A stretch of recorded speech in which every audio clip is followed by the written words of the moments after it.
Hi, how are you? Okay, so I'm back. The last video I made did not record, which is super annoying. Whatever, we're moving on. We're making the same video again, which is kind of story of my life lately. Technology has been against me.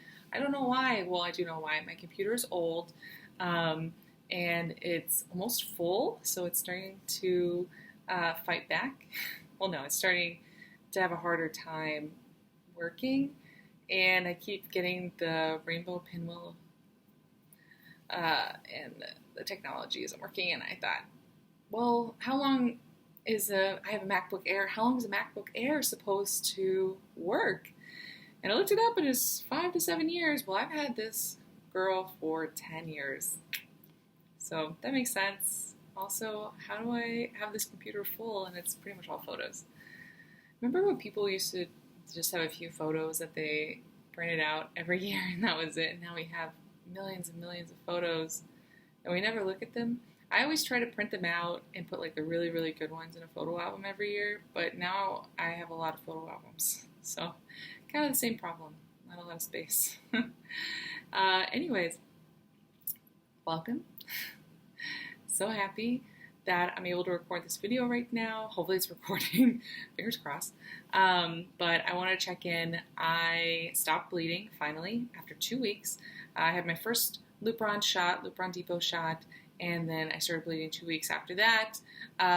They brought me in for a suppression check, which is just taking my blood and checking that the hormones are going down like they should. They were, which is great. And then I got the second shot, which is awesome.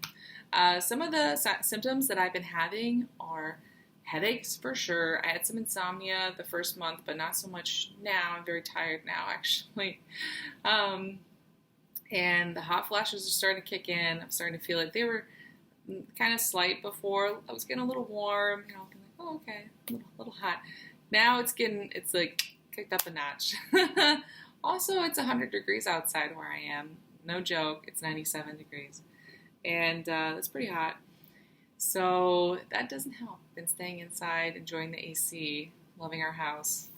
I want to go to the pool, but my body is in this weird in-between size where my pregnancy clothes don't fit, my bigger clothes that I was wearing during doing IVF don't fit because I gained weight doing IVF, and I'm just in a really weird size right now. I'm wearing my friend Corey made this t-shirt. He tie-dyed it. He's really talented at tie-dyeing, and he was just staying with us for the weekend, visiting from Colombia, and he was going to throw this away. And I was like, oh no, don't throw it away because I'll wear it. I don't have a lot of clothes to wear, and it's cool. So that's what I'm wearing today. And I'm actually filming during my son's second nap of the day because I've been having so many technical issues and my hair isn't wet. It is a little crazy though because we went to a story time at the library and he was just hanging all over me and having a good time. But I love doing stuff like that with him. I love that I get to stay at home and spend our days together, watch him grow and learn.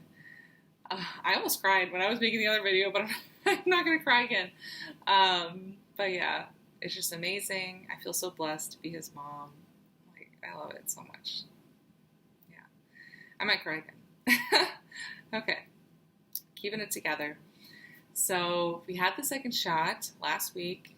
Very exciting. Now the next thing that we need to do on our IVF journey is saline ultrasound, especially because I had a C-section, so we have to see if there's any scarring that needs to be taken care of or anything like that. Also, I've had a ton of saline ultrasounds and like none of them have been good the first time. There's always something wrong. I grow polyps at an exponential rate. Also, I do have one fibroid, but they just kind of hang out in there and they don't mess with me, I don't mess with them. They're in a good place.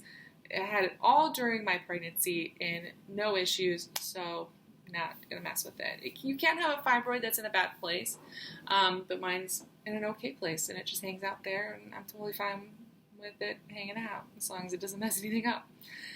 But I've also had scar tissue because I've had so many procedures where I've had to like get the polyps removed or Yeah, lots of polyps, I guess, mostly just polyps. And then when you get a lot of those procedures, um, you are more likely to get scar tissue from that. And then they have to do the same thing. They have to cut it all out, the same procedure to like clean it up.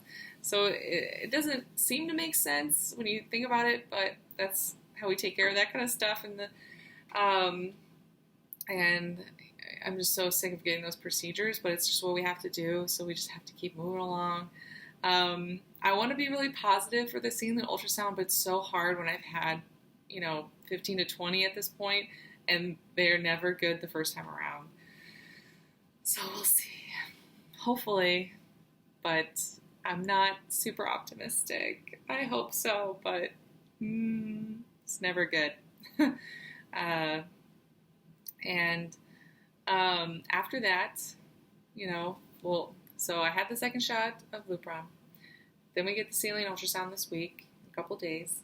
I'll make another video to let you know the results of the Saline Ultrasound, and depending on what happens, like if I have polyps or scar tissue or some other imperfection in my uterus, then I'm going to have a procedure called a hysteroscopy, and get them. Well, hysteroscopy is really when they just like look inside of your uterus, but I'm also going to have them like clean it up, the curation, like cut and take whatever's in there out, and that's not a huge procedure as long as you don't do it without anesthesia, which I have done before. I've done an in-office one.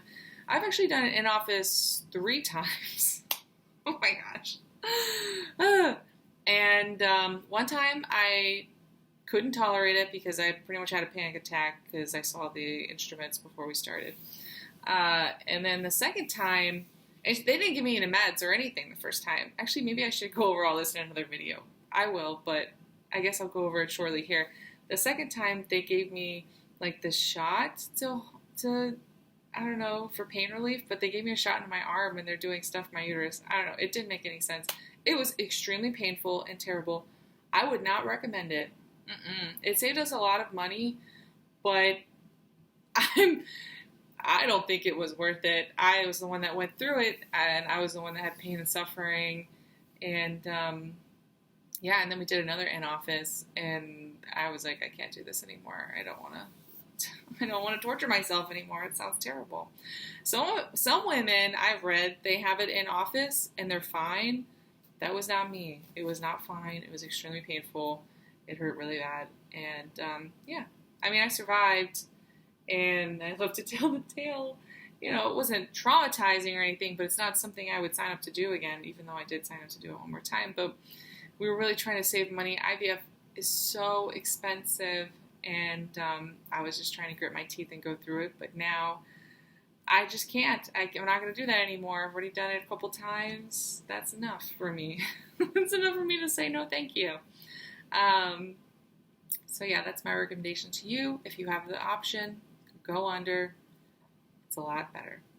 Have a nice little nap. You get like graham crackers or cookies afterwards. And so probably have to do that, and then we'll be able to transfer, which I'm very excited about. Oh, and they say we have embryos that are frozen right now, and they say you need 2 to 3 PGA tested normal euploid embryos for 1 live birth. It took us 4 to get 1 live birth with our son. So it took us a little bit more, so we're bringing that average up. But a lot of people have success in the first try. You just never really know how it's going to play out. Like some people, they have success with their first transfer, and then they aren't able to have number 2 until like their 7th transfer. Or, there are women out there who the first transfer worked, their second transfer was successful, their third transfer was successful, even though that's extremely rare. But it does happen. So you really just don't know. Like so much with IVF, you just don't know until you do it. And it's just, it's a numbers game. It's what they say a lot. And hopefully we'll get lucky this time and it'll work the first try. I am hopeful because these embryos are all from the same egg retrieval. And so we had success once before. Hopefully we'll have success again. I'm excited. We're taking steps. We're getting closer, and I can't wait. All right. I hope you have a really good day, and tell me about where you are in your IVF journey in the comments. And you're very strong, and everything's going to be okay. We could do this together. All right. Bye.